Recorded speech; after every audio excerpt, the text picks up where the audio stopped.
You're watching Straight Black Love Talk with your host, DC Radical One, the home of intelligent, mature relationship conversations.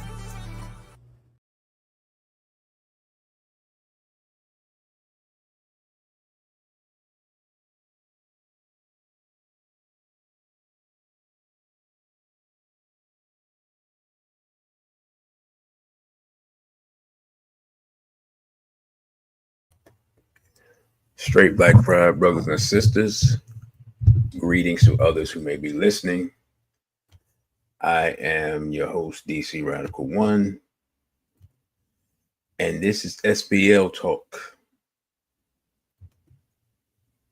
And it looks like tonight is going to be a quiet night.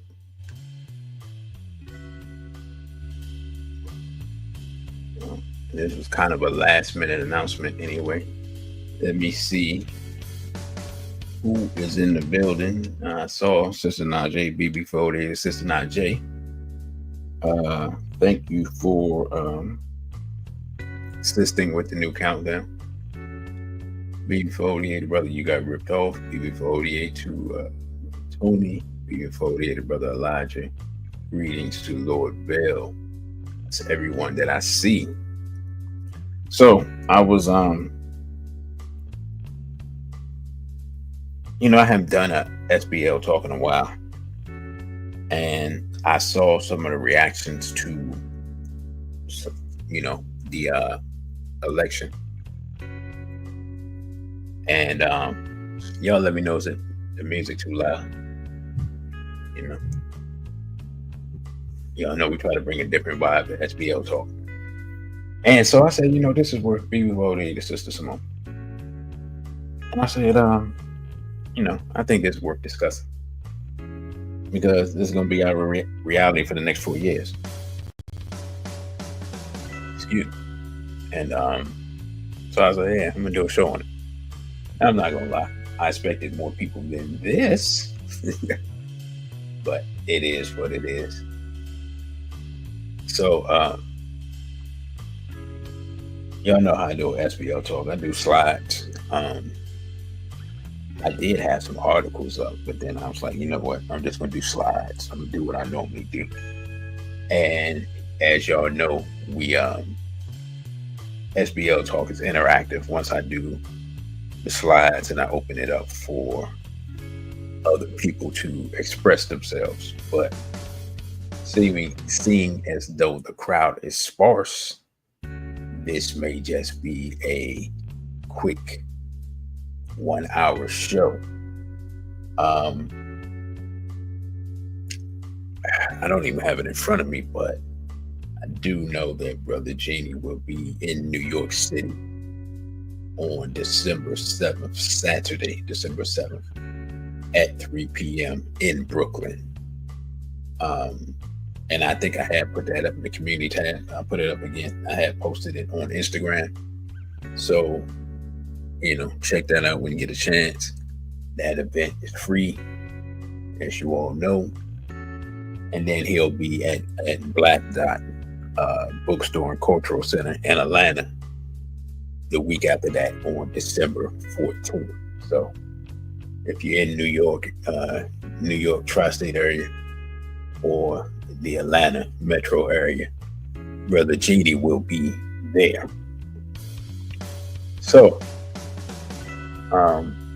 with the intros out the way, here's what really sparked it. And I can't tell. I need some new headphones. I went and found some other headphones because my other ones are literally falling apart. So I can't tell how good the music is or not. So I had to take y'all word for it. But here's what sparked this. Of course, so we talked about it beforehand, all the pandering and then condemnation and, talking bad about Black men. And so once I saw the results, I thought, oh, okay, it's gonna be kind of hard for them to blame us, but they'll probably do it anyway. So I was like, yeah, we'll see. And then I said, well, let's take a look at a cursory look at what we think the outcome of this thing could be moving forward. And then I started to see, and I do have one video, but I don't think I'm sure because I didn't get a chance to chop it down the way I like to do. So I think I'm gonna bypass it. I might just do a separate, just a short radical report in that. Excuse me, when I can find better videos to react to. But I don't know if y'all seen this, but this the reaction amongst feminists and TikTok women, including some black women that I've seen. Women are cutting off their hair.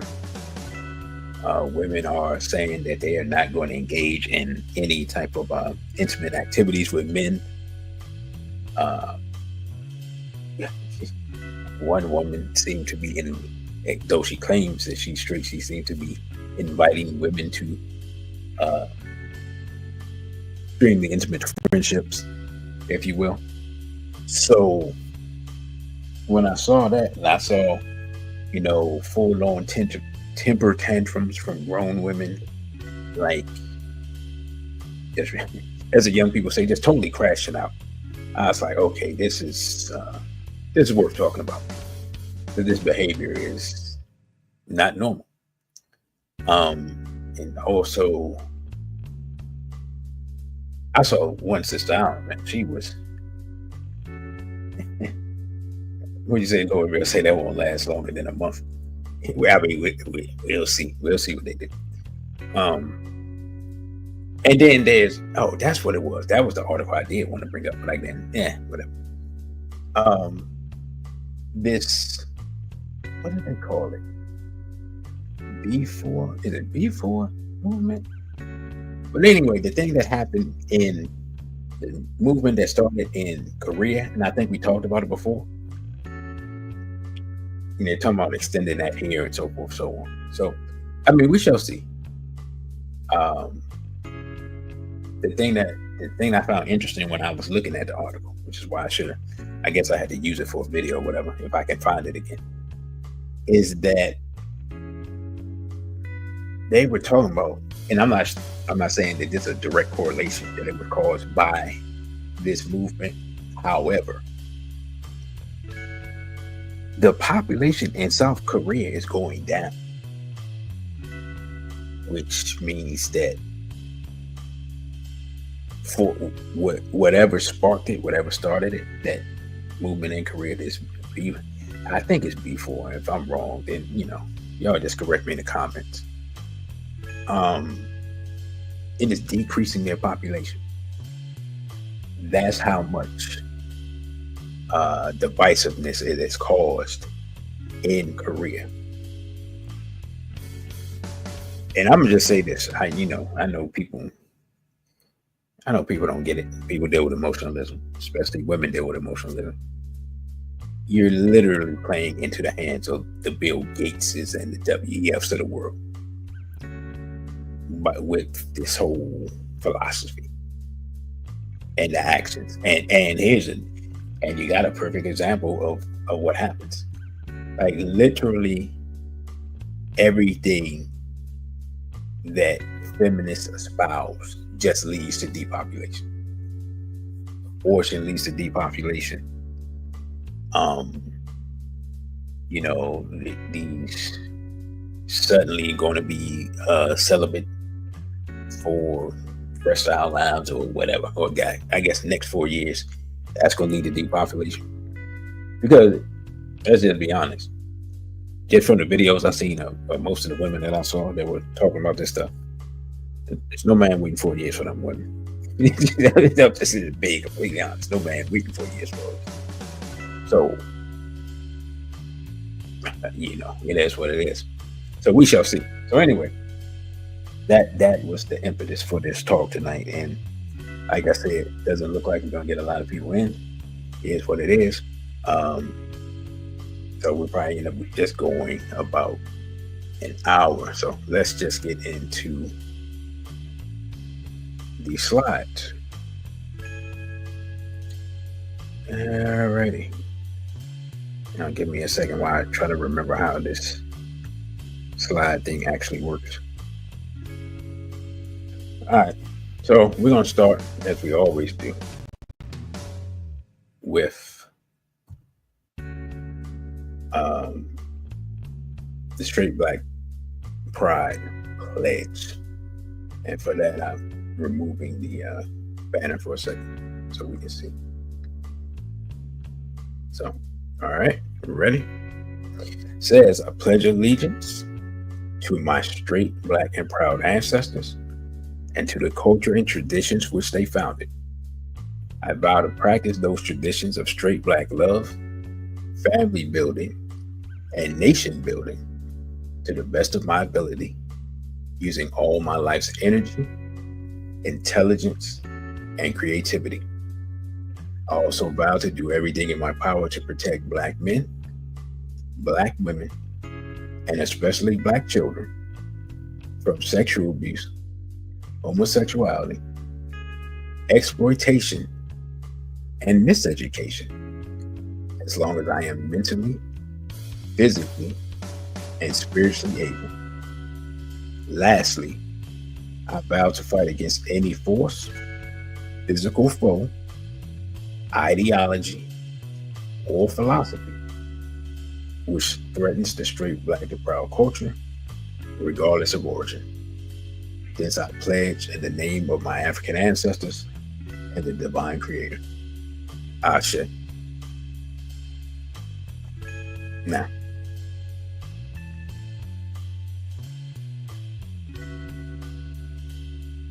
and if you've been to a Straight Black Pride event, you're familiar with that. And if not, then you learned it today.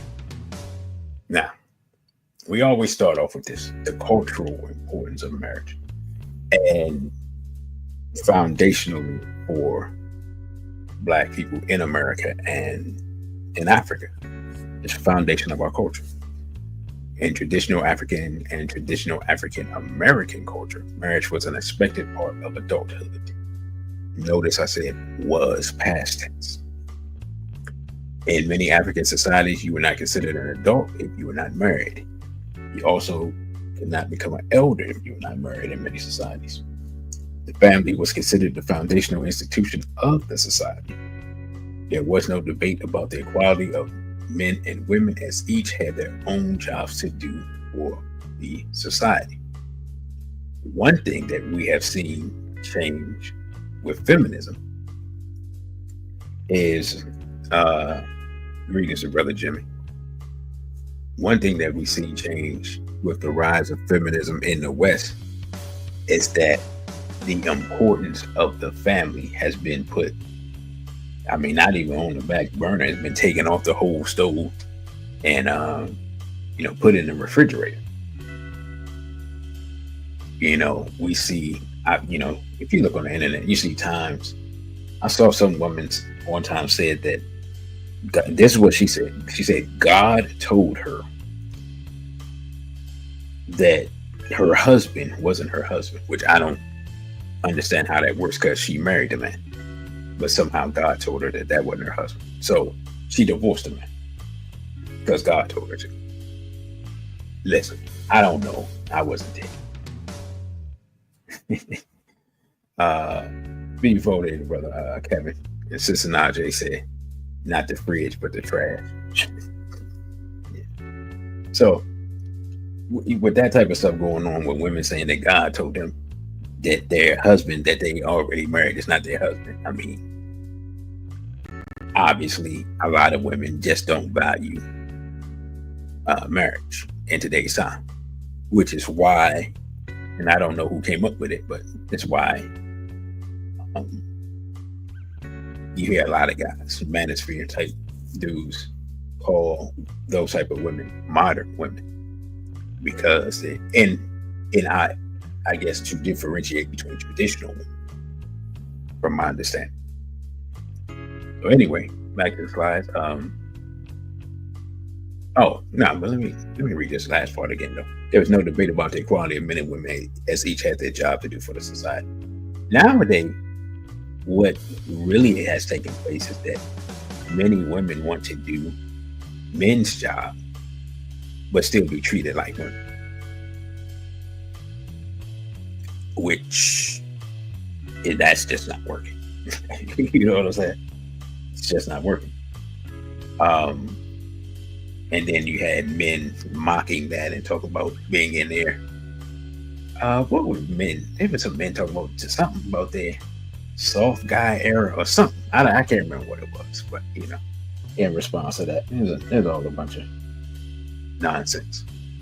So anyway, during enslavement, black men and women will often escape and try to find their spouses and children, risking life and limb. Black people would buy their loved ones with money that they saved from working quote unquote overtime to get money to buy their spouses freedom. Sister Najee says soft boy era. Yeah, you voluntarily calling yourself soft. No comment. But yeah, we don't talk about this history. We forget this history. We forget what our ancestors went through to stay together, and for us to be crashing out because of social media and elections and various shenanigans and movements and feminism and manosphere and all these things that have been engineered by those who say they are but are not, but indeed are the synagogue of Satan. Just got to be smarter. That's all I say. It's kind of, I related to sports. Like sometimes you ever look at a team when they're talented, they have some good players, but the players aren't smart. They make a lot of penalties and dumb mistakes. Drop passes, run the wrong route, and everything. That's like black people in America. Yeah, we got a lot of talent, but we make a lot of mistakes. We shoot ourselves in the foot a lot, and that's why we can't. That's why we often feel the losing team year after year. Because we just make a lot of mistakes. Just put it like that. So let's go to our next slide. It says, and some of this will sound familiar because I took it I added to a previous discussion. So, answering the question, what black women were supporting Harris?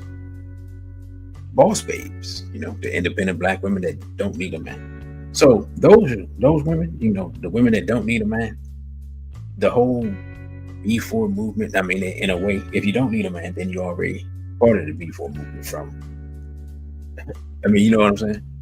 Because you already didn't need a man, so going without a man, it's not even. There's no transition. You just continue to do what you were doing, ostensibly. Anyway. College graduates, black women educated in liberal, pro-rainbow,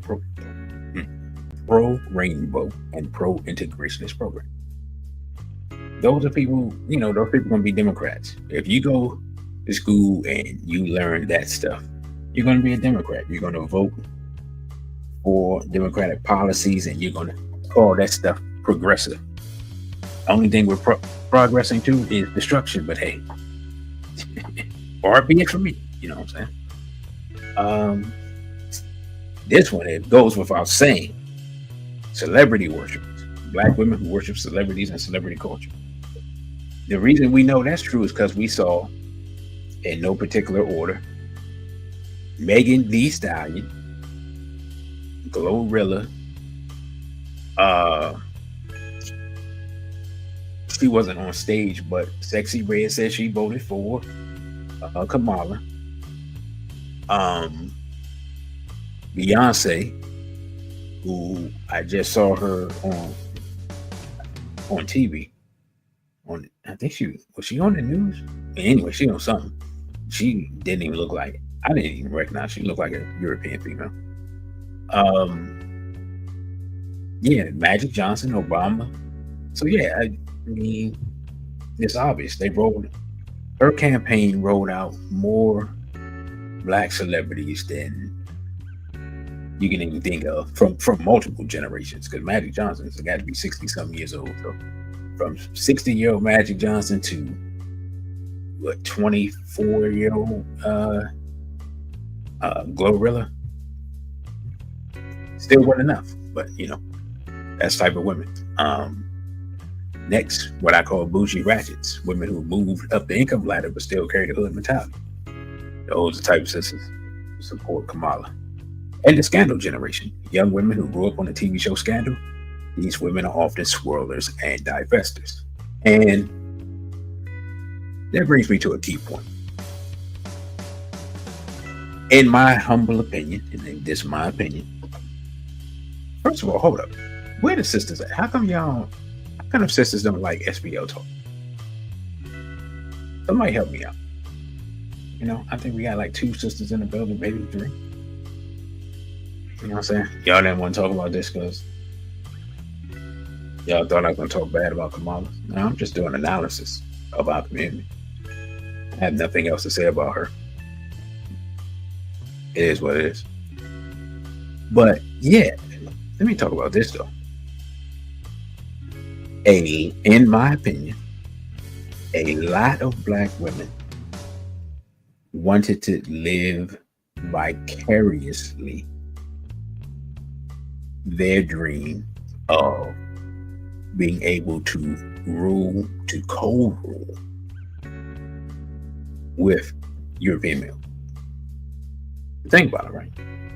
Kamala Harris would be, what they always say, the leader of the free world, quote unquote, would have been. And she would be ruling with her European, Jewish, husband, right? Like we can't overlook that part, and it's so funny because when I see men talking about defending Harris or whatever, and we have discussed her nebulous racial identity. We're not going to rehash that.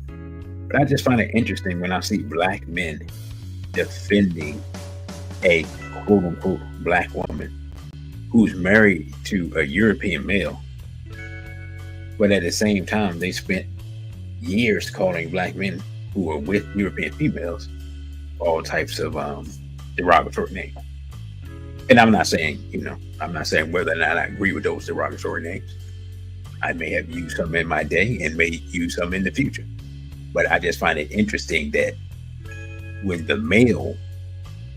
Black male is off the reservation, shall we say, we can identify that and talk about the person in a very derogatory manner. But somehow when the Black female is out here engaging in untoward behaviors, she does not receive, even from males who claim that they are African nationalists, pro-Black, Black nationalists, and other ideologies that teach the importance of the Black family and Black people sticking together and those types of things. Yet they are supportive of a woman, Black woman, allegedly, who is married to a whole European and has never been married to a Black man, has no Black husband, has no Black children in her life, in her past or her present, or nor her future. I find that contradiction striking. And no one has seemingly called people out on it. So, yeah, that's interesting. Anyway, next slide. What did many Black men think of Kamala? Well, as we said before, many Black men did not trust her fully, right?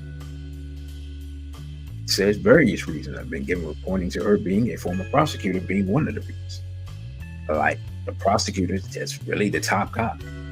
And liking the top cop is just kind of not what Black men do, right? I've known people in law enforcement that don't trust law enforcement. That's how bad the relationship of black men and the police is. You know what I'm saying? So I'm just saying. Other reasons for the distrust: Kamala's relationship with Willie Brown, which we're not going to get into because it's kind of seedy. So, you know, you can look up that information on the internet at your leisure. Her pro-LGBT stance, many black men are against that. Her marriage to, again, the white Jewish male, many black men are against that. And her, and some men even point to a strained relationship with her father and her ambiguous ritual origins. So that's a lot of things for people to kind of, you know, for black men to look at and think, yeah, I don't know about this. Even with that, black men, over 75% of black men who voted for her. So, but it hurt her percentage-wise, but not as much as you would think, and not as much as has been advertised with them trying to point the finger at black men for her defeat. It says also many black men find her to be a disingenuous person, and I'm probably the leader of the pack in that. They do not trust her sister girl. Yeah, you know, her talking about cause she what she say her mother washed collard greens in the sink, not the sink, in the tub. Did she say the tub? Somebody help me out. Listen, my mother and both my grandmothers are black women. Even my great grandma. Got aunts, cousins, everything. Many of them cook. Sometimes they used to come together. I mean, for years they used to come together and cook Sunday dinner as a group and shoo away the men and boys while they were cooking. But even with that, I did walk into the kitchen and observe, or walk past the kitchen and observe. Sometimes I walked into the kitchen to try to steal a little bit of food before the food was ready. And in all that time, for years, for decades even, there was I didn't notice what I said. I walked into the kitchen and walked into the bathroom. Wasn't nobody in the bathroom making any type of food or washing any type of food. Or the bathroom is for the bathroom. The kitchen is for the food. Right? This just telling you what it is. So I don't know what she's talking about. Anyway, and of course, Kamala stated publicly, and we played it here multiple times, that she wasn't going to do anything specifically for black people. So now she doesn't have to worry about it. Right? Now, next. Were black men the cause of Kamala Harris losing the election? The short answer is no. I could go from there, but let's look at it. It says over 70% of black men who voted for Harris. Less than 25% of black men who voted for Trump.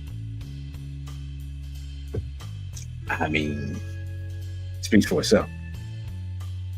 Now, I believe, 87% of black women voted for Harris. So there is a difference, right? You know, you're talking about 10, 15 point difference, but still, that's overwhelming. It's not like it was a 50-50 thing. Next, Trump increased his numbers amongst young men, Hispanics, white men, and white women. And that's why he won. He gained, I think he got about 45% of the Hispanic vote, which was a marked increase even from his 2016 victory against Hillary Clinton. So I just find it interesting that nobody has anything to say about Hispanics voting for Trump. And let's be honest, a majority of European males, or white men, if you will, they voted for Trump. I don't see anybody here's the contradiction that I see. I don't see black women blaming white men for voting for Trump. I mean, you see what I'm saying here? as Dr. Umar would say. Don't you find that suspicious? You know what I'm saying? So, yeah, I mean, these numbers here, that's why the election was lost.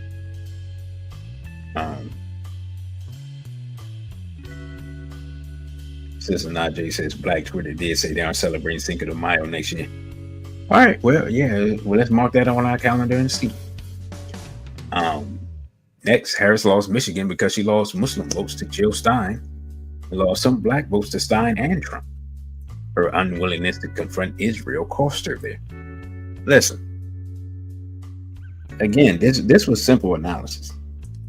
They've known for months at this point. Muslim voters have been protesting. They've been saying, hey, you're going to listen to us. Hey, you need to help stop the genocide. Hey, stop sending weapons to Israel. Yada, yada. Ad nauseum. The election comes and, while she's campaigning, not only does she not say anything, because of course she can't say anything because she's married to Israel. Right? So, I mean, it's kind of obvious what her position is. Let's just be realistic. Her husband had a meeting, and he scheduled and held a meeting in the White House on anti-Semitism in America. He has no official position in the White House. So we know where he stands. This is in the midst of a genocide in Palestine. So, I mean, she had picked her side before. So whatever they was going to do, they was going to have to do. And I guess they figured out that they was going to have to do because they did it. And man, well, here we are. Right? So, and then the worst part is, and I don't know whose idea it was, but they sent Bill Clinton up there, and I mean, Bill Clinton was up there looking crazy and sounding like Joe Biden. And he basically told these people, he's sitting up there in Michigan in front of a bunch of Muslims and was kind of like, yeah, a lot of people have died, but it's not as bad as it could be, type of thing. And I was just sitting there with my mouth open like, hey, somebody get the mic away from that thing. You know what I'm saying? Like, this is, I'm like, you're not, what they used to say, you're not helping. And Bill Clinton was not helping. I don't know if y'all seen that clip, but it was bad. I was like, oh well, you scratch Michigan off the list. So that's why that night when they were counting the votes, I was like, man, why y'all taking so long with Michigan? We know what it is here. Next, Harris' last ditch effort to court Black men came off as insincere pandering to many Black men, including myself. One of the things was, and I don't think I didn't even, because it happened so quick, I didn't even do a video on it, but she said, like, after I had been posting and saying, hey man, what's her program? What's her position? And does anybody seen her stuff? And she didn't have anything on her website, any policy on her website. Then she put some policy on her website, and then next thing you know, she talked about some stuff she was going to do for Black men. And then, like, literally, like 2 days later, you realize that it wasn't exclusively for Black men. That it was marketed as exclusively for Black men, but it was not exclusively for Black men. That was so young people say that was cap. So, I mean, she had said she wasn't going to do anything exclusively for Black people in general. So why would she do something exclusively for Black men? She said what she said. She kept her word. So, I mean, you gotta give her credit. She kept her word. And Obama and other celebrity men were rejected by serious men. Yeah, I mean, because they were just, anyway, we covered that, man. Obama sitting up here and trying to browbeat Black men and talking about misogyny and all this whole nonsense. All right, man, please. Just stop it. Stop the cap. In many Black families, grandma is the ruler. Okay. So the whole idea that black men wouldn't vote for somebody to be the ruler when in many of their families, grandma's the ruler. Everybody loves grandma. It's just pure nonsense. It's pure nonsense. And it just goes to show how out of touch these people are and how they don't even understand Black American culture. Brother, you got ripped off. Says make marijuana legal. I live in Colorado. I can get a mile high already. What else do you have to offer? Yeah, that was even disrespectful to me because it's just like, and let me say this, and I'm gonna talk about this. I don't know. I'm gonna talk about it. But yeah, that weed, man. Listen, that weed. And I know I'm diverting from the discussion tonight. We have a serious drug problem because let me just be honest. If you wake up smoking, you go to sleep smoking, you smoke whenever you're not at work, or you're not at work because you gotta smoke or whatever. Come on, man. It's just we get so many about our young, especially young men, can't do anything because they gotta smoke every day. Every day. Some of these dudes smoke more than they eat. And you can see it. They skinny and frail looking. I thought smoking was supposed to make you hungry. And apparently this new strain or whatever they smoking don't. And it stink. It don't smell right. Something wrong. Some kind of chemicals or something. But yeah. We gotta get a handle on that, man. The smoking is out of control, bro. It's just out of control. And I'm gonna just say it for those that don't know. If you think you're smoking the same thing that Bob Marley was smoking in the 70s and 80s, you are incorrect. Brother Kevin says, I saw collective nationalism take place on election night, in my opinion. Many of us who represented the demographic who voted for Trump or sat out are sick and tired of their version of wokeism. Hey, man, a lot of people, I'm going to say this, because this is one thing I haven't seen people say. And to me, it's just weird that people haven't just said the obvious. I think his name is James Carville, former Democratic. I can't remember. I don't know if he was Clinton's campaign manager. I can't remember what he was. But he had a saying. He said, it's the economy, stupid. Many people simply voted their wallet. Many people were doing well under Trump. I was doing much better under Trump. And, I'll say that. And many people just voted their wallet. Just be completely honest, man. It's like every time I go to the store, the prices just keep going up. And they talking about inflation is easing, but I'm like, it doesn't matter if inflation has basically been 50% since they've been in office, and they not only have they not done anything about it, but they keep trying to tell you that it doesn't exist, but you keep going to the store and the prices keep going up. So they wouldn't even acknowledge that there was a problem, which means I know they're not trying to do nothing about it. Right?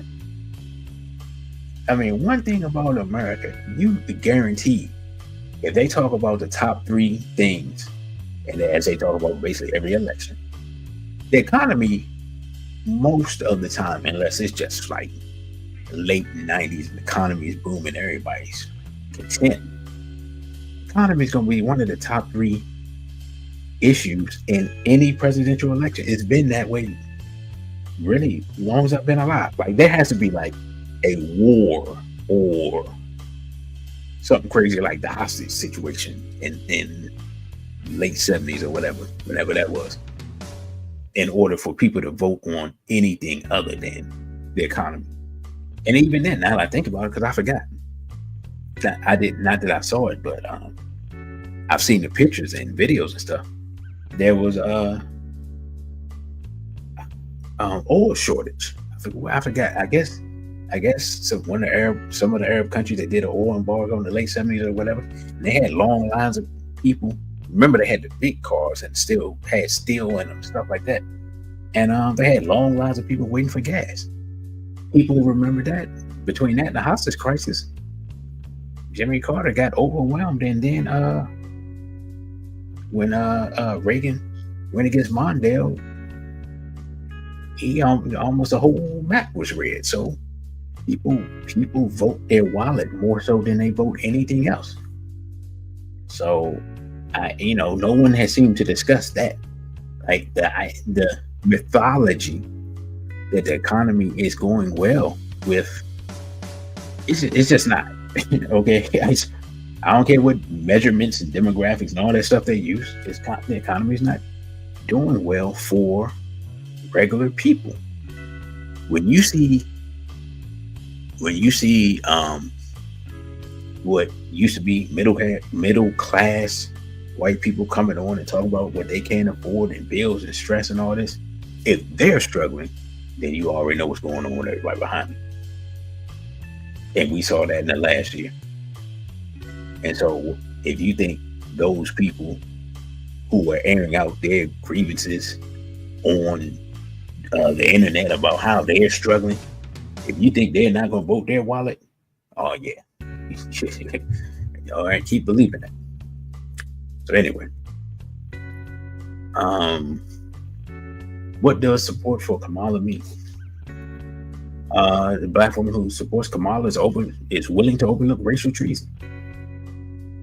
I mean, speaks for itself, right? You know what I'm saying? Like, think about it. I hadn't heard not one black woman say, I would have voted for Kamala, but when I saw she was married to this European, I decided not to. I ain't heard no black woman say that. I'm not sure what that means. It's just an observation. Again, it's anecdotal. You know what I'm saying? I didn't take a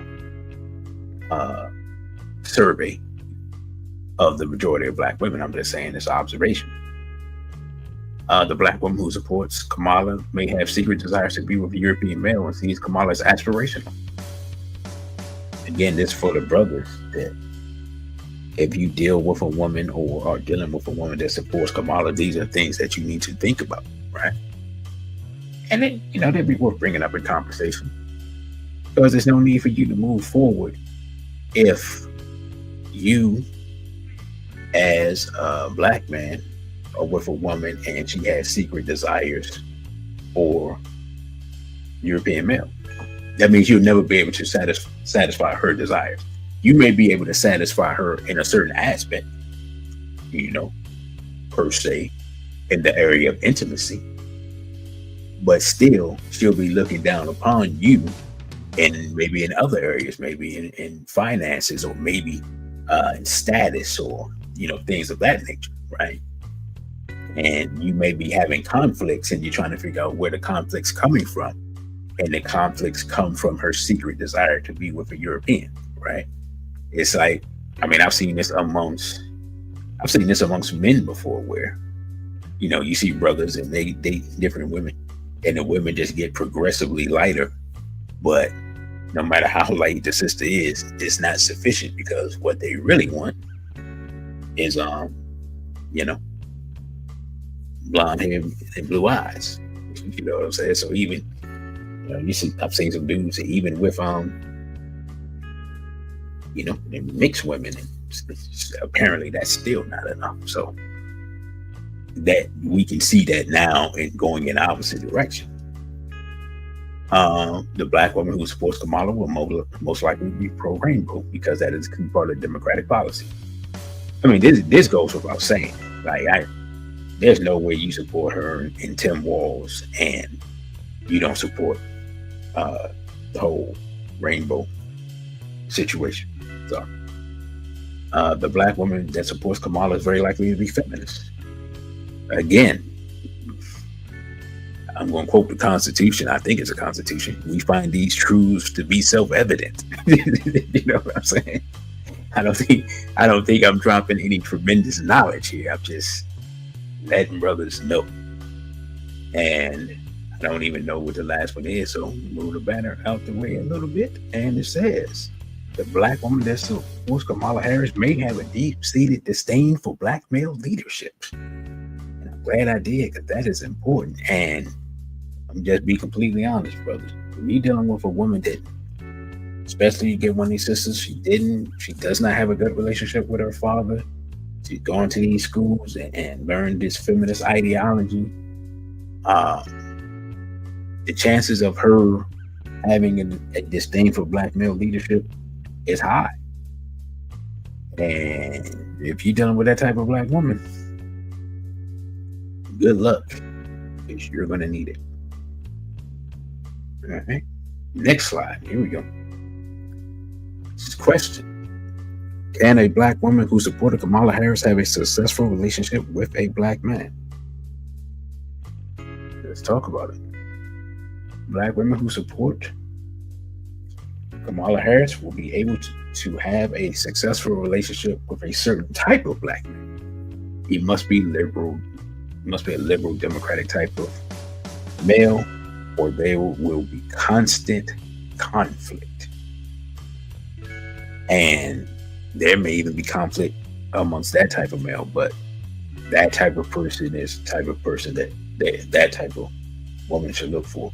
I don't think, again, I could be wrong, but I don't think like the church going, upright, moral gentleman who probably would be against abortion and look who showed up. As we're closing out. Greetings to Sister Fortune, glad to see you. I don't think that type of gentleman will be able to have a successful relationship with a Kamala Harris supporter. Of course, the nationalist, pro-black family, anti-rainbow agenda type of brother has no hope whatsoever of having a successful relationship with a Kamala Harris supporter. That is a complete and utter waste of time. So again, I feel like I'm pointing out the obvious, but I do understand how you can get in a situation where you like this situation can bring out a lot of inner conflict and turmoil. And so we're just putting these things on the table or something for brothers and sisters to think about. Let's see. Many women, including some black women, are saying that they will not have relationships with any men while Trump is in office. And of course, we talked about that earlier with the B4 movement. I was going to show the video, but I'm not, because I don't feel like dealing with monetization issues for this live stream. And Brother Kevin says, I always say if your woman doesn't align with your values, especially being straight, black, and proud, she's not the one. Yeah, without question, brother. Without question. In fact, I mean, that I'm gonna put that on screen, and it's not even super chat, but it's so. It seems like it's obvious, but it's something that men sometimes we overlook. It's just very simple. If you all are rowing the boat, you got to be rowing in the same direction. Right? Whatever your values are, if one of you is a Satanist and one of you is a Christian, it's probably not going to work. You know what I'm saying? And I know that's an extreme example, but that's why I brought it up, because,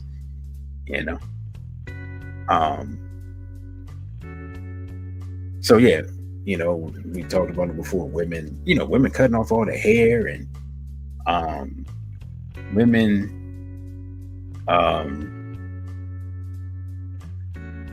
they just talking about all types of stuff. Like I said, abstaining from being with men, and just all types of stuff. So when I find out what this movement of women is, this anti-Trump, we're going to punish men because men voted for Trump movement is, I will find if it has a name, then I'll probably just do a video on it. But I don't think it has a name yet. And maybe they're just going to adopt the name of the Korean movement, and so be it. Let's see, brother, you got ripped off. Says heck, same straight black people are having issues connecting. How in the world we expect SBL to survive in a country ran by degenerates, with depravity seep into every aspect of your life? Hey man, Baba Rudy says you can't swim it a sea of insanity without getting wet. So I'm just be honest. And as things are happening now, we're seeing more of the, and this is in my humble opinion now, sisters want to disagree, you can express yourselves, because the time to express yourself is coming up shortly. It's more, I'm seeing it's more pronounced amongst sisters than it ever has been in my lifetime. First of all, the desire for European males has never been as open as it is now. That's straight up.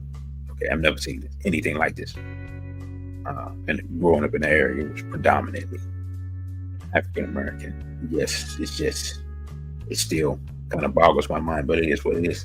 We are where we are. So that is making it extremely difficult, because that just adds on to all the other complications that we have as far as relationships go, right? I mean, you got the low marriage rate, the high divorce rate. We have the children out of wedlock. We have the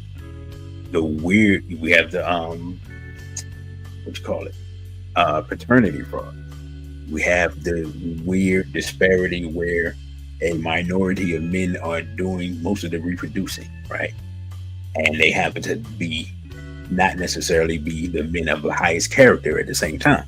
So you got all these things, obstacles to a healthy engagement between black men and black women. So this movement or whatever's happening here in the post Biden pre-Trump era just adds more divisiveness to our community. Let's see, we can expect more feminist and lesbian recruitment in the black female community, as if we haven't had enough already. And we can also expect more talk about aborting black male babies as feminists look for revenge against men. That's already been a thing for a while. I just expect it to ramp up more. And Sister Najee said the example was spot on, because most people are out here spiritless. Oh, the Christian and the Satanist. Yeah. A lot of people walk around inculcated with the spirit of Isfet, instead of Maya, without question. I mean, the whole society's built upon Isfet, built upon disorder. In fact, I was looking at I saw a clip of I'm not sure if this guy's a philosopher. I'm not sure what he is, but he's a well-known European male. And he says something to the effect that chaos is the natural order of life, or something to that effect. And I was like, false. Order is the natural order of life. Disorder is unnatural, except for those who are unnatural. And I won't get into that, but you understand what I'm saying. The original people studied the universe and found order. That's what our ancestors did, and then built their society and their spirituality upon the order that they found in the universe. Other people just didn't agree with that, apparently. So let me pause right here to let everybody know I am your host, DC Radical One. This is SBL Talk. Don't forget to like, share, and subscribe. And you can follow me on Instagram at dc.radical1. You can follow me on Twitter at dcradical_ONE. And you can follow me on OTW2, which is a Black-owned platform, at dcradical1. And you can donate via Cash App, $dcradical1. You can contact me by email, dc.radical_1@protonmail.com. And don't forget that you can join the channel. We have 3 levels to join the channel, and that's a monthly cost. The lowest cost, I believe, is $4, and you'll get some perks for that. The mid tier, I believe, is $9.99, and the most important thing you'll get from that is clips from Brother Genie's tours, which you can't get anywhere else. And I'm not even sure if he's even recording when I'm not with him, being completely honest. So yeah, that's one of the benefits. You want to keep up and know what's going on. That's kind of the easiest way to do it, unless you plan on meeting him while he's on tour. So Brother Kevin says we can't even trust some of these so-called pro-Black and conscious women. Either they're rainbow identified, closet feminists, or undercover insatiable females. Man, that's rough, brother.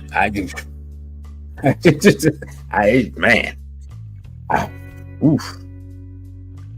And if that's the case, we in bad shape.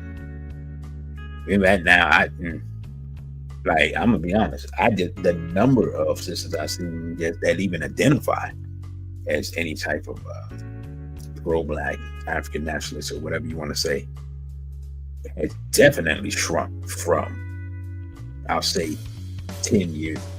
What is this? I'll say 8, maybe 7, 8 years ago.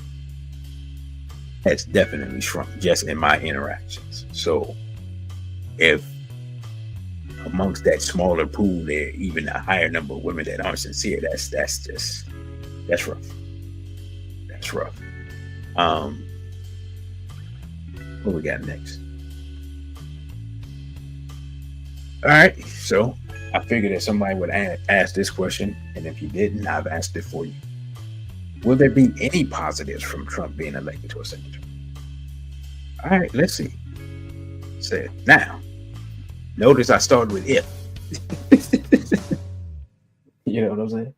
If Mr. Trump actually deports millions of illegal immigrants, it will open up economic opportunities for men of all races. Construction jobs, law enforcement like border control, tech jobs, and manufacturing will need more people. See, y'all ain't think about that part. I can't speak for other places, but I'm gonna tell you right now, you almost need to habla español to do construction in DC. They have just enough people who speak English on these construction sites to be able to interact with the boss. Everybody else speaks Spanish, and those people who are bilingual communicate what needs to be done to the vast majority of people that are working. You see what I'm saying? So I'm gonna just be completely honest. If you just took everybody who apparently doesn't speak English and shipped them out, you would boost the Black male economy in DC by 50%. And I know this can't be the only place, right? So you try to tell me that that's not a positive, I'm just gonna hit you with the Umar. I beg your pardon. I beg your pardon. Because then maybe some of the young men will stop smoking long enough to actually, make some money. Right? Now, lack of abortion may make more women act responsibly in regards to intimacy. It's possible, though not likely, that the type of men that women have been choosing may change. You ain't think about that part, did you? I was looking at a sister today, a clip on her Instagram, and she was saying that women were saying that now they're gonna stop, being as loose with their bodies and start being responsible and start using protection and all this other stuff. And I'm thinking to myself, you're an adult. Why wasn't you doing that from the beginning? Which goes to show how much women in this generation were using abortion as birth control. Because otherwise, why would you bring that up? Right? Now, here's the thing. The whole abortion thing, number one, the whole Roe v. Wade was brought up on a false story, right? Brought up on a lie and passed because of a lie. Secondly, when it was overturned, it was just returned to the states. Certain states have put up state amendments to protect abortion, and some of those passed. So, again, as I've talked about before, if that's something that you as a woman or a man feel strongly about, then it's up to you to organize to protect those rights where you are, and or simply move to somewhere where it is amendable. Again, Black people in America have moved back and forth around this country for 5 centuries. You know what I'm saying? Is it inconvenient? Absolutely. But can it be done, and have people done it for economic opportunity, flee oppression, and so forth and so on? Literally, it's the story of Black people in America. Now, if the Republicans stop the push of the agenda, and y'all know what I'm saying, on children in schools, maybe more boys will embrace their masculinity. We have a lack of masculinity problem, especially in the Black community. So if we don't see the type of stuff that we see in schools with some of these books that we've talked about before last year sometime, which is so crazy, I can't even put the books on YouTube, but the books are in the school. Right? This is like, when you see this stuff, if you've never seen some of these books, these gender ideology books and stuff that they have for children, you'd be shocked. Again, I had sent out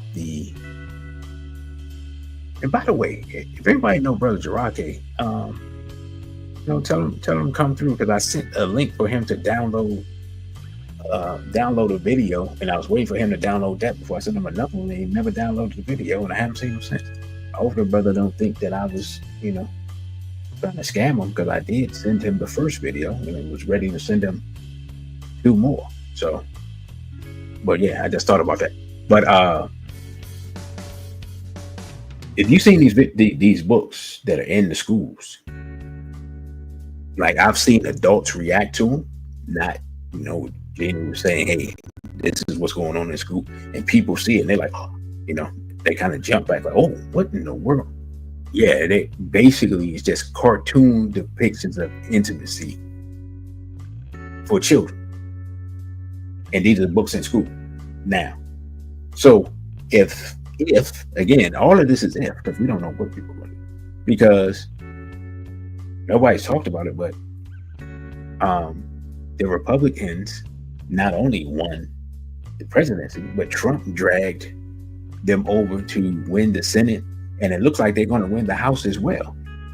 So while everybody is hooping and hollering about Trump, the bigger threat, the people who are going to push the Heritage Foundation 2025 agenda, it's not Trump. Trump is not an ideologue. He don't care about that stuff for real.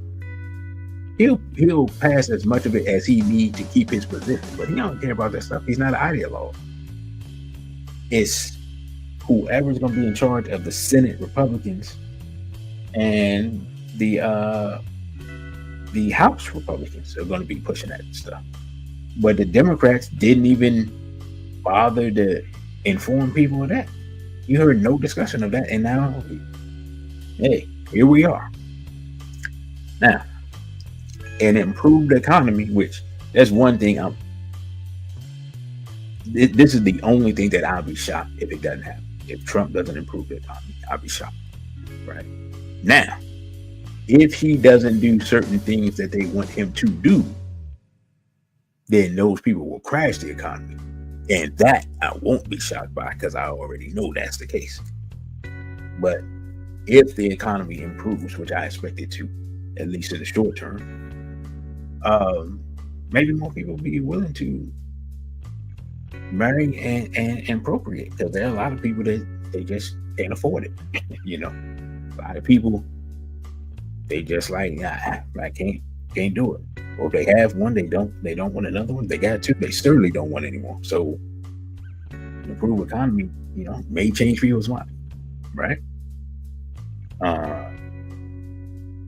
And Brother Kevin said they have control of all three houses, including the Supreme Court. Well, the Supreme Court kind of goes back and forth, because there are a couple of Republicans there that's kind of like not really that dependable. So that one's kind of, you never know. You never know what the Supreme Court is going to do. Since I've been following them the last few years, there's been some times when I thought they would definitely, there were some times I thought they would definitely side with Trump, and they didn't. So yeah. But yeah, ostensibly, yeah, you're correct, bro. And lastly, less abortions would allow a population to grow naturally instead of being stagnant. There have been over 20 million black babies aborted since 1973. And that was government documents. A government source. I should have put the source. My apologies. 20 million over like 2 or 3 generations, which means that could end up probably, if you have 2.5, the average person is replaced by 2.5 people. That's 50 million people missing. 50 million. We would have 50 million more people. Basically, our population would be almost double. And then voting would really matter, because you would represent, in essence, either 1/3, or let's say the numbers stay the same and you just add that 50 million, then you're talking about close to 400 million. We would be over 25% of the population. 25% of the population has to be dealt with in a manner of more respect. But 20 million babies aborted. Nobody talks about that part. Now, closing thoughts. It is possible that racial animosity will grow in the wake of a Trump victory. This means it would be wise for people to stick with their own groups for safety. I know no one's going to do this, but I thought I would just put it out anyway. I would put out the logical thing. Some people are going to be emboldened and think that their jaw is stronger than it is. And those jaws are going to be tested. You see what I'm saying? I've already seen, I don't know what happened because the video starts in the middle, but some unruly European male yelling at a European female who seems to be by herself. Let me just say this.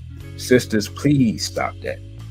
Do not engage with these individuals that you suspect do not like black people. Stop doing that. There's nothing to discuss with these people. They do not respect you, they do not like you, and they will hurt you. Don't put yourself in danger. All right? Now, black people have been fighting in this land for over 500 years. One election is not going to stop us from surviving unless we choose to destroy ourselves. All the welling and gnashing of teeth is just irrelevant. Because we still got to do what we got to do. All this needless emotionalism and rank cowardice is quite disgusting, to put it mildly. And I'm talking about from amongst the men, forget the women. And please stop showing these Negroes crying on TV.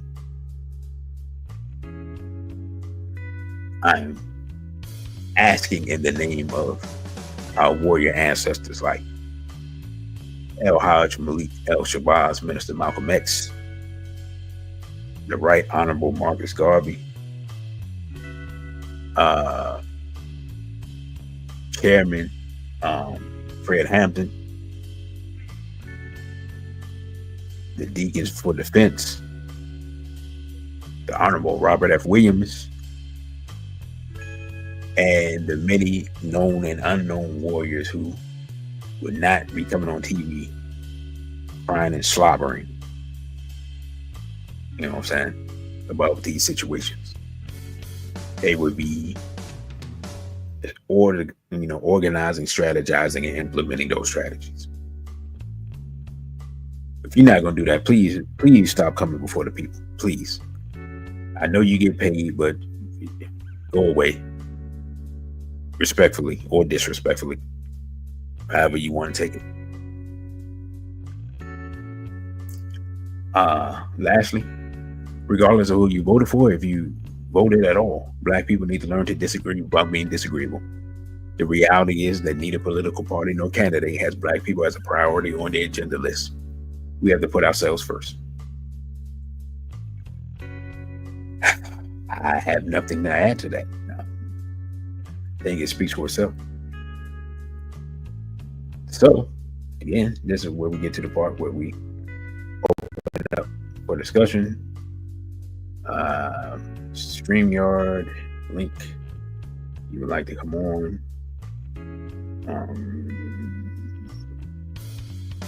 My bad. There it is. Link is in the chat. Rules of the show. Always be respectful to each other. Never use derogatory language towards Black people. Our women are not B's and H's, no 304s. Such language is prohibited.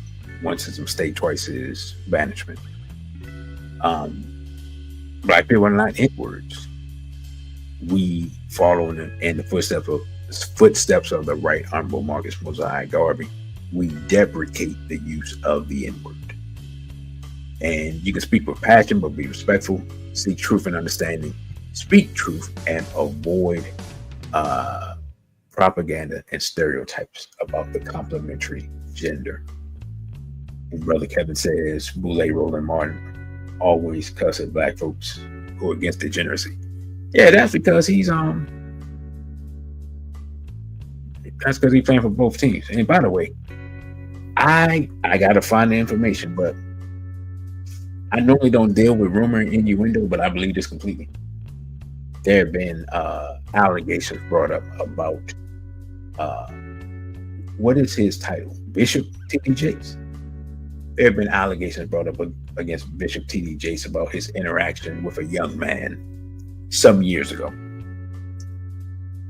I'll just say that I do not know if these allegations are true, but I was actually waiting for these allegations to drop in the wake of the whole Diddy situation. And I have after hearing and seeing him speak about certain things, I have very little doubt about the veracity of these allegations and fully expect more to come. So that's a story that I have my eye out on. So again, and I know we don't have that many people, so no one wants to come on. But the link is in the chat. If anybody wants to express themselves about the subject matter and that was discussed earlier tonight, and if not, I'll give you all maybe about 5 minutes to make a decision. If you have anything to add to the discussion, or you want to interject, or you want to disagree, you have that time. And then after that, we will close out. Again, I thank you all for coming in on a late Friday night.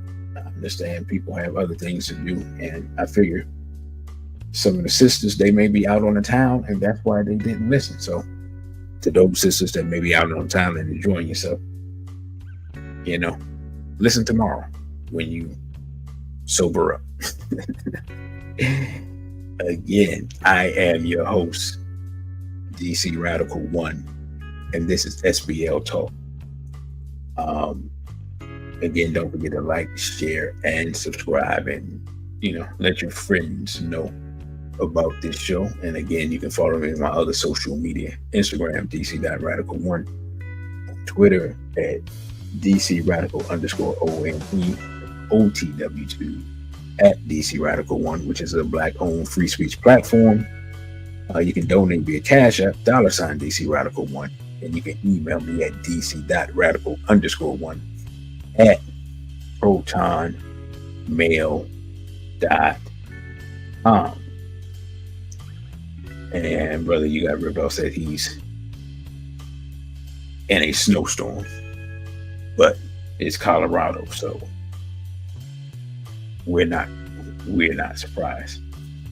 Here today it was above, I think it was about 70, high 70s, about 70, 79, but I think temperatures going down over the weekend. So that is that. Also, no one mentioned it, but did y'all like the new countdown for the show? That countdown is exclusively for SBL Talk. So I made separate countdowns, one for the center and one for SBL Talk. So y'all let me know if y'all like that. And shout out to our sisters that you had raining all day in Dallas. Okay. Everybody's having different weather, excuse me, in their region. But losing my voice here. What was I getting ready to say? But yeah, I lost, losing my voice and my train of thought. Oh, but yeah, as I was saying, different intros, different music, and some different things. So, I want to say this real quick. Once, probably February, I think I'll be doing SBL Talk a little more frequently. I'm gonna say it right now that December, I got a lot of stuff on the calendar. So December there probably won't be a lot of content coming through here, but I'll try to do enough to keep the channel active. And if you all have any subjects that y'all would like to discuss, let me know. Oh, brother, you got ripped off. You guys call me. All right, because I was getting ready to close out. So, hold on. You got ripped off.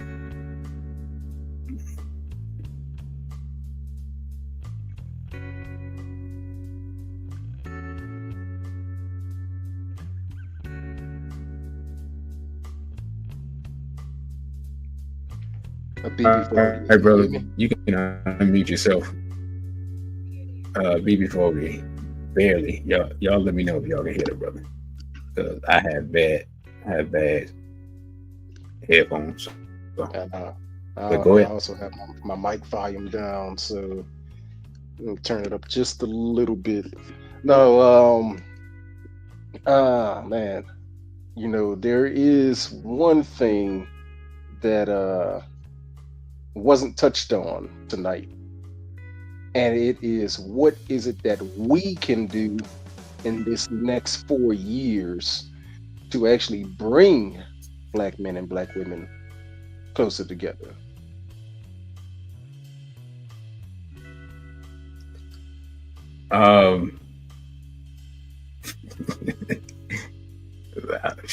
Brother, you might have to call Bob Baruti on that one, brother.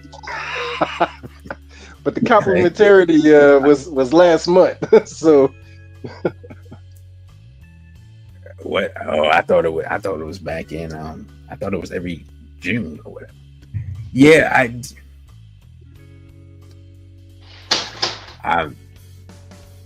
I just say this.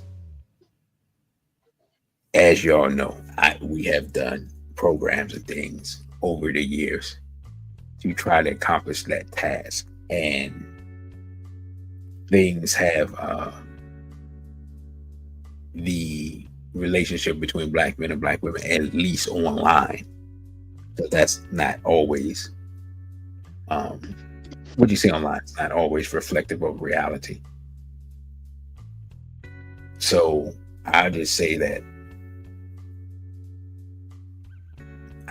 I have a feeling that if things happen the way I think they're going to happen, that a lot of people will find themselves in need of each other and unable to escape to other spaces and within other ethnic and racial groups. So now I could be wrong, but what we can do, again, it goes back to, as I always talk about, goes back to organization.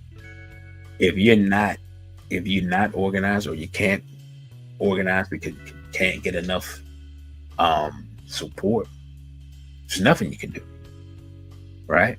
There has to be a desire amongst our people to want to be with each other. Like, we have a lot of self-hatred. And one thing I was watching a sister on YouTube, and she was talking about, there's, without a doubt, and I think even Erica Lachey might have been talking about this too. So yeah, the last 2 or 3 people I've seen talking about this are actually all men, black women. In the social media spaces, the algorithms are tuned to, in essence, to divide black people. Like, things that where black men negatively talk about black women and vice versa are popular, and then the algorithm will continue to feed it to you, right? So it becomes a self-fulfilling prophecy. And that's with anything, because that's how the algorithm works. The algorithm wants you on the platform. So the first thing you feed into is what it will continue to feed you. So one thing that I think people need to do is, as I've heard some young people say, touch grass. You're like, what does that mean? Go outside and actually interact with the complementary gender. One thing I've seen, and I saw this years ago when we were doing our singles mixers, right? One thing that I've seen is that there are a lot of grown adults who, especially men, who do not have the capacity to interact with women in a way that would make them appealing. And I keep saying I'm gonna do a show on this. If I have time, I may go on tomorrow night and just get into this a little bit. The female dating criteria really helps shape our society, right? So female dating criteria in the Black society helps shape how the Black society works, right? It's a power that women have that they don't realize they have, and thus they don't utilize it correctly because nobody actually tells them that they have this power, right? But I've seen it through my lifetime, so I know what I'm talking about is real. So with that being said, that's really something that I wish older sisters would impart on younger sisters, but we know that there's a issue with that because a lot of our women from different generations are still in competition with each other, which is why older sisters don't tell younger sisters some of these things.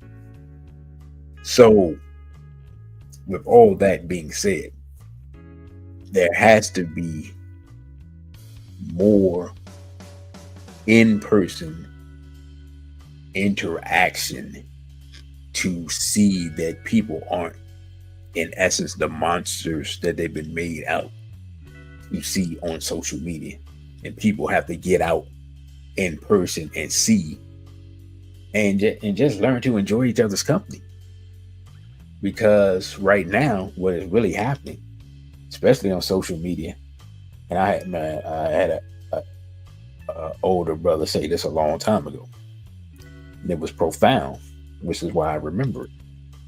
He said, we have to stop seeing each other through our enemy's eyes.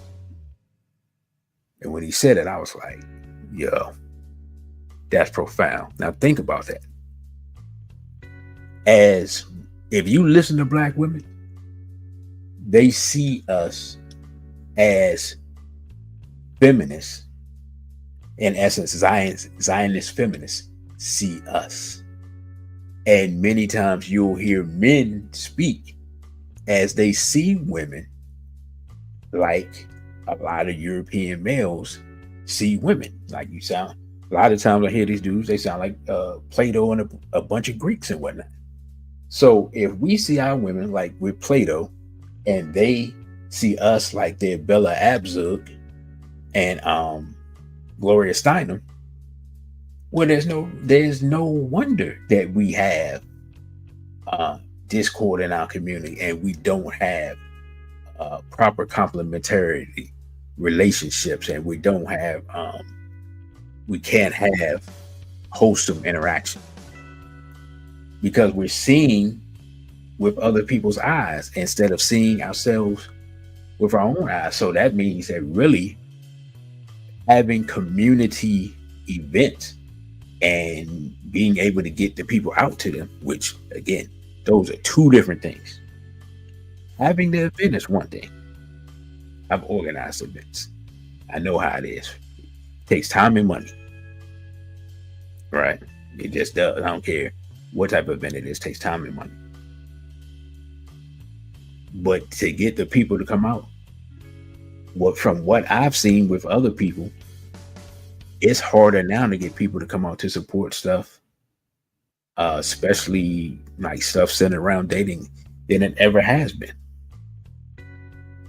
So how to crack the code of that, I don't know, which is why I haven't tried to host any events. I haven't cracked that code yet. And you actually just kind of led into the next thing that I wanted to say, right, is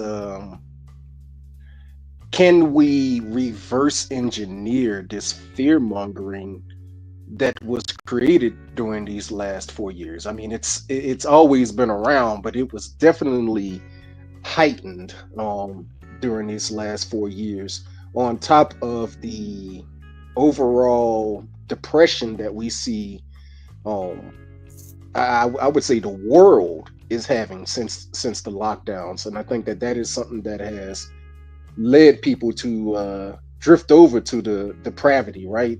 You know, since Eurocentric standards are the norm on this planet now due to racism, we are seeing that people are going with the trope of, well, you only live once. So since you only live once, go do all the wild stuff. You know, your life isn't good unless you're having fun. And that's leading people down treacherous roads that they can't come back from. On top of a lot of, underhanded laws were passed by numerous states to incarcerate people for some of the smallest of things. So it seems as if doing wrong looks way more pleasurable than doing right. Do you think that we can reverse engineer that into Black love? Not on a mass scale, I don't. I'm just being completely honest.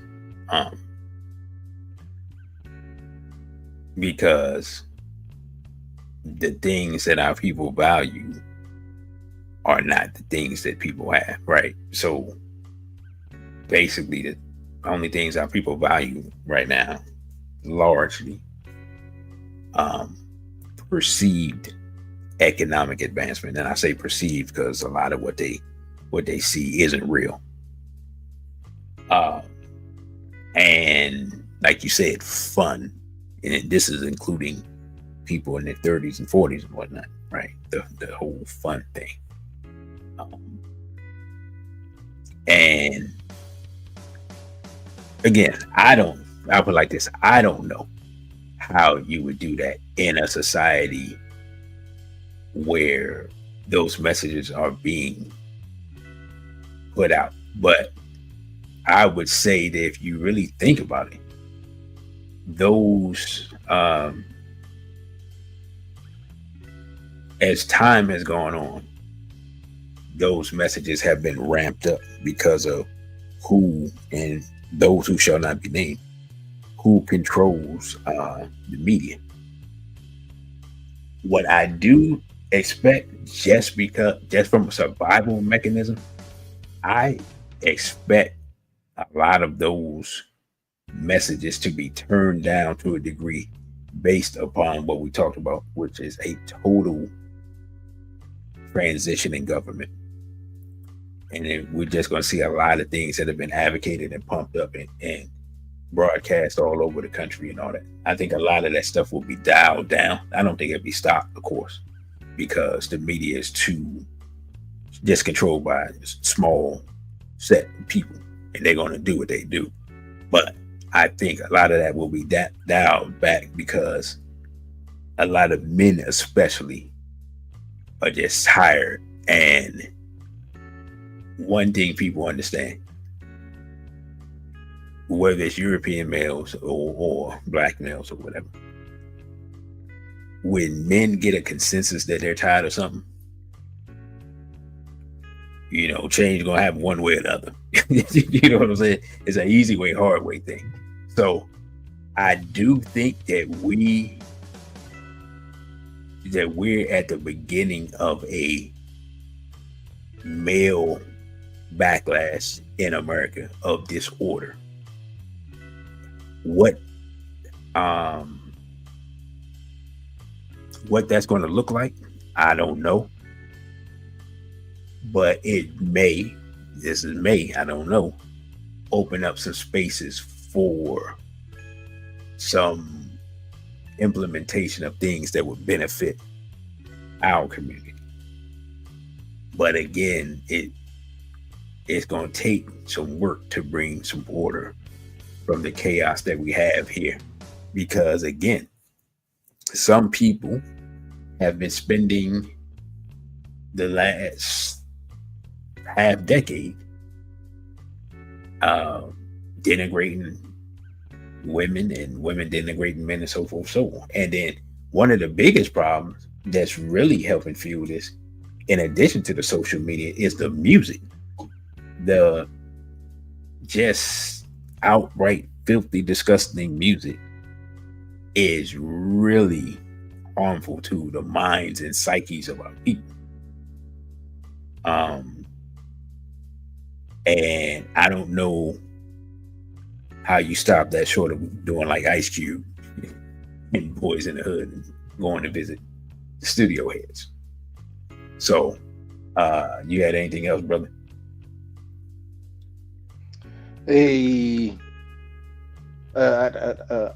What do they call it?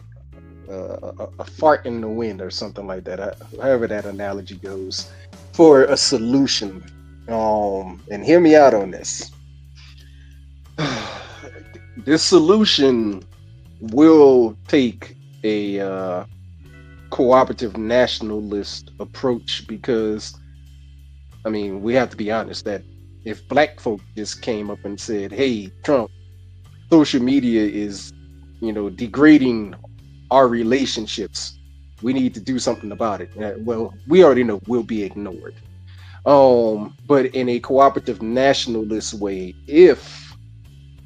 as I suspect, if Elon is given the position in the FCC, given his leadership now with X, then we should be able to get people up to Capitol Hill to bring forth the disparaging damage that the entertainment industry, including social media, has brought upon all relationships.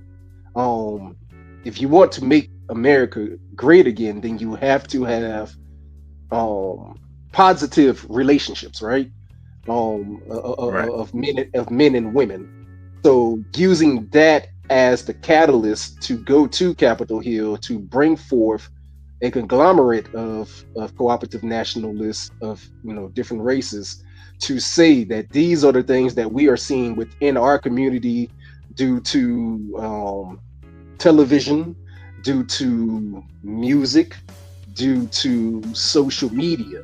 And these things now need to be relegated to the bottom of the barrel, really, but they need to be stopped and they need to be penalized more than anything else so that we can stop seeing more of the sexy reds. Because, I mean, really, sexy red's endorsement of Kamala was nobody's going to tell me what I can do with my coochie. And like, that was just, oh man, that if black women don't know it, that sets black women back. To have images of sexy reds, glorrillas, I don't even know the names of all of these black Megan female Thee artists. Stallion, Cardi B, Nicki Minaj, etc., Beyonce, so forth, so on. Speaking, Correct. not to cut you off, brother, but speaking of Beyonce, real quick, have y'all seen this? I was shocked when I saw this. First of all, I didn't recognize Beyonce. It took me a minute. But have y'all seen this commercial with Beyonce walking around in her underwear? Has anybody seen that? Y'all let me know in the chat. I don't know what I was looking at. I think I was looking at football. I may have been looking at football. Yeah, because I haven't actually been watching anything else on regular TV. I think I was looking at football, and a commercial comes on, and Beyonce's in the laundromat, and she starts taking off her clothes, and she throws her clothes that she's wearing in the wash machine in the laundromat, and goes and sit down. But they show her walking away. She's in her underwear. And then she talks to two little girls. Two little girls sit beside her and they looking at her and she talks to them. That's the commercial. I don't even know what the commercial was for because I was so shocked when they pulled the camera back. They didn't even insinuate it. They pulled the camera back and showed her from the back walking away from the camera. That's a commercial. I don't actually know what the commercial is for because, again, I was so shocked. I was like, hey, what? Hold up. What is happening right now? And she's wearing a cowboy hat and blonde weave. So no one else saw that. Maybe it's new. But my bad, brother. Go ahead. And no, I mean, that goes right along with what, I'm saying is that we need to get sex off of the ease of access that sex has now. I mean, we've known sex sells in this country, and we've slowly watched the uprising of it. Going back to the Dukes of Hazzard's film, not the older one, but the remake. I can't think of that female's name. But she did the Carl's Jr. hamburger commercial and Daisy Dukes and over sexualized eating a burger, and then that was in the early 2000s. And now we fast forward to where we are now, and every Disney film, though we know it's a clear agenda, but we're seeing the over sexualization of everything. If Trump is claiming that he wants to get rid of all of this stuff and he wants to stop it and drain the swamp, then he has to go after those child molesters and the propaganda that comes with it. And that's what I'm saying with a possible solution of taking that to the House and just have people lay it out on the table as is and say that we need to see change, because if we continue down this path, then we're only going to see the end of a civilization. Yeah, brother. Well, I mean, I just say this and then we get ready to close out. In order to really address that, we know the only way you can really address that, you have to deal with the problem. And we know what the problem is. That shall not be named as the problem. So ultimately, that's the only way to really deal with that, because the problem controls all these mechanisms that we're talking about, including the Congress. So while people may agree in principle, and that's no guarantee of that, right?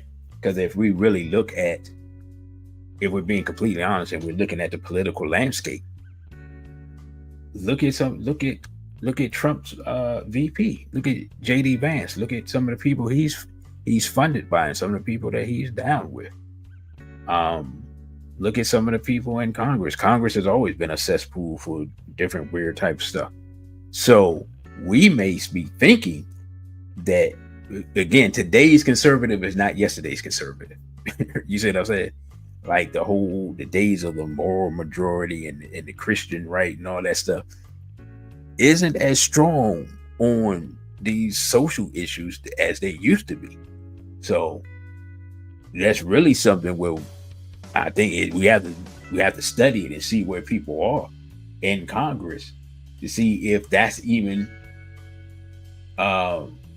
something that they want to put on their agenda, because we understand, as we did on the center, who's paying whom and who's controlling whom. So I understand what you're saying, and that is a possible solution, but we also have to, it's something we have to study and look at and try to figure out the reality of where is Congress, where is the Senate, what is their agenda. And I guess somebody somewhere is going to have to read all 375 pages of the Heritage Foundation report, because I'm sure a lot of that they will want to implement, and we had to figure out is what any of what we're talking about a part of that, because they're going to push their agenda they've been waiting for first before they get to any outside agenda.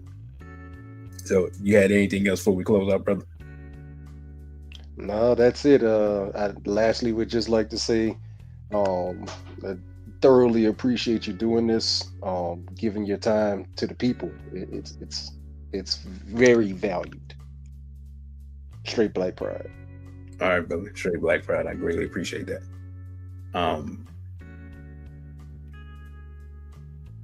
So before we close out, if anybody else would like to add to the discussion, by the way, before they Straight Black Pride, the Straight Black Saw, I saw you when you came in, but we had already begun the discussion. I didn't want to cut the brother off. So last, as they used to say back in the day, last call for alcohol. The link is in the chat for anybody that wants to go on, and we are not going past the 2-hour mark. So at most you got 11 minutes, and that's on the small end, you got 2. So if anybody else has anything to say, any sister wants to contribute their thoughts before we close out, I greatly appreciate it. And I appreciate you all coming through. His brother said, but alcohol isn't served at SBPM events. No, because, brother, look, I know the effects on our people. That's a decision I had made. As far as our singles events. Now, that's no guarantee that they'll never be done, but yeah. Anyway, so brother got jokes. If nobody has anything to contribute, no sisters have anything to contribute, going once, going twice. Alrighty. Well, again, I'm your host, DC Radical 1. You can follow me on Instagram at dc.radical1, on Twitter at dcradical_ONE, on OTW2 at DC Radical 1, and via Cash App, you can contribute to the show if you find value in it, $ DC Radical 1. And you can email me at dc.radical_1@protonmail.com. This is not a guarantee, but if I have time, I will. I might come back on tomorrow and do another SBL talk, because we haven't done it, and So I'll let you all know. If I let you all know, I'll let you all know probably around 6 p.m. And it'll either be at 8 or 9 o'clock. So just be on the lookout. If you have time, we'll let people know via Instagram and on the community tab, and on for those of you who are part of the various Telegram groups. So with that, brothers and sisters, I thank you all for listening. Thank you all for your support. I am your host, DC Radical One, and I say a BB for ODA and straight black pride. Thank you for watching this video. Don't forget to like, share, and subscribe. Also follow us on our other social media platforms. On Instagram, we're at dc.radical1. On Twitter, we're at dc_radical_ONE. And the Cash App is $DC Radical 1. Again, thank you for subscribing. A BB for ODA.